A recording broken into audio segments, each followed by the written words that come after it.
Okay, here's what we're going to do today. First off, you're going to need a pencil and an eraser. And I think there's going to be some erasers in the closet, which I'll have them out. I'll have them out so y'all can use them. But I'm going to show you a couple things. I know I showed you modeling and shading last time. But this day, I'm going to show you another trick how you can get the illusion of depth. With modeling and shading, you did lights and darks to get values so you would see shadows, and that would make the 3D effect. Another trick you can do is overlapping objects so they look like they're in front of each other. And I'm going to show you one little stupid trick. I know this is really elementary school style, but it'll help some of y'all. First, I'm going to have you put your hand on a piece of paper, and you're going to trace your hand. I'm going to do it a little darker, but you can draw yours really light because you're going to do a lot of erasing today. But you're going to start out by just tracing your hand like you did in elementary school on Thanksgiving. And you should have just your hand, a high five, woohoo! Now what I want you to do is you're going to get on here in a little different way. You're going to move your hand around and twist it, and you want to make sure that it overlaps the other hand.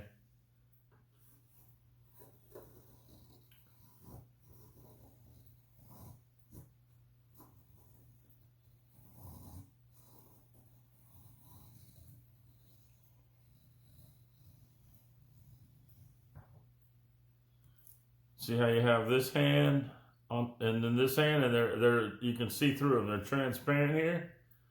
And then I'm gonna try to move around. I basically want to fill this whole page up. I'm gonna see if I do this trace with my opposite hand. But I want you to fill this whole page up, just overlapping your hands. And I'm not doing too well here because I'm left-handed.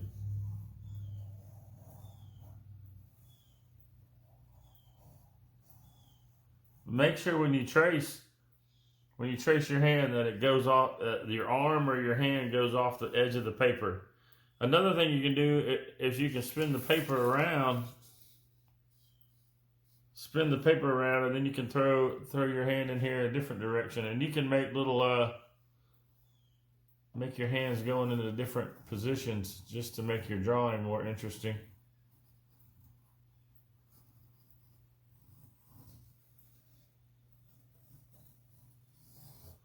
And you basically just it doesn't matter, maybe 4, maybe 5 hands. Just try to fill up the whole space. But that's probably good enough right here. Now what I'm going to do is I'm going to show you how to do some magic. All right. Right now, every hand is totally flat and all these little shapes. You got these different little shapes. I'll teach you a couple words. The first word is contour line. Contour line is the outside, a line that makes a shape. So the outside edge of a shape. I traced my hand and I made the contour line drawing of a hand. When you do that, contour lines make shapes.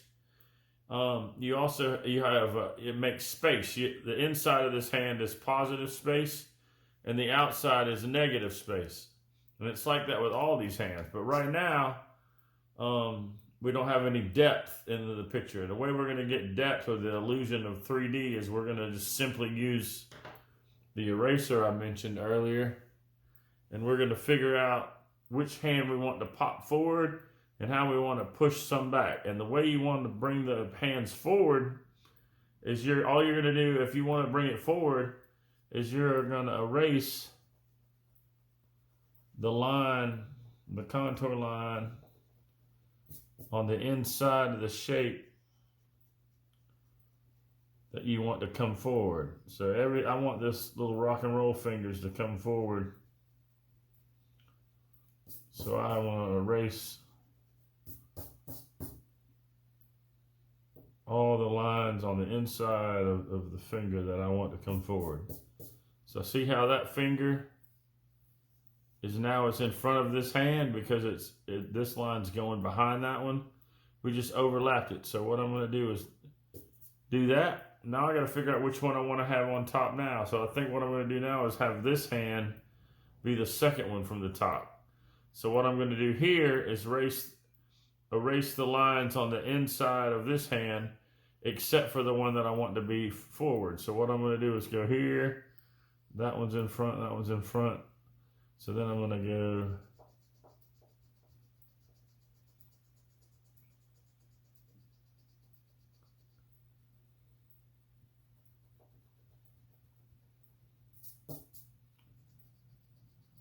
and sometimes when you erase you have to redraw your first line because it might accidentally erase the whole thing.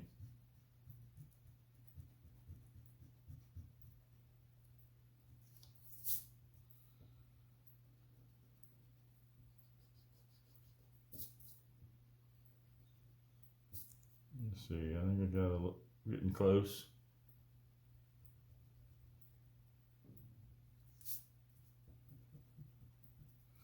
Now what I'm gonna do is I'm gonna go back and pretty up those lines where I erased them.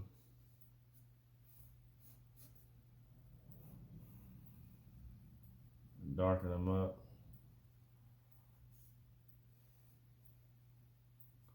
And look, I missed the line right here, so I'm gonna come back in here.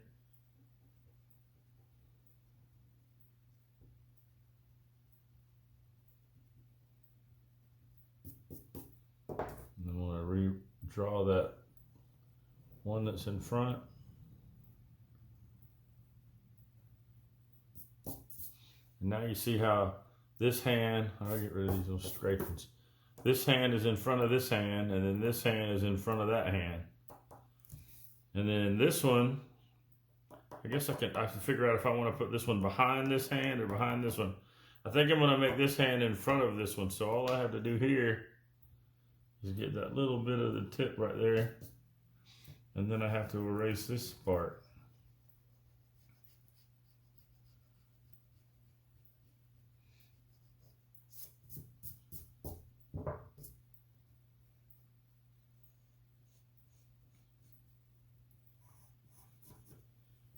So now I have all the hands overlapping.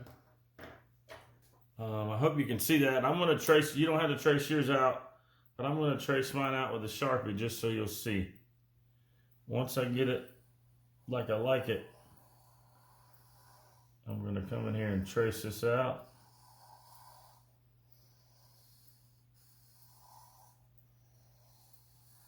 I might go a little faster so we can catch up.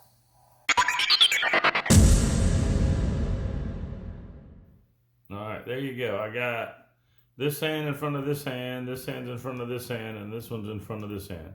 These hands are probably even together because they don't overlap, but now you get the gist of it. Now what you can do, I'm going to give you the option.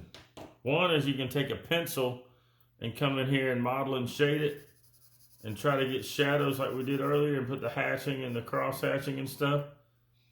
Or I'm going to let you get some markers and pencils, colored pencils and markers, and just color them in. Maybe I want you to put a pattern either in the background, put patterns in the negative space, and then just color it in really creatively. Try to accent get some more depth by adding color or modeling and shading with the pencil.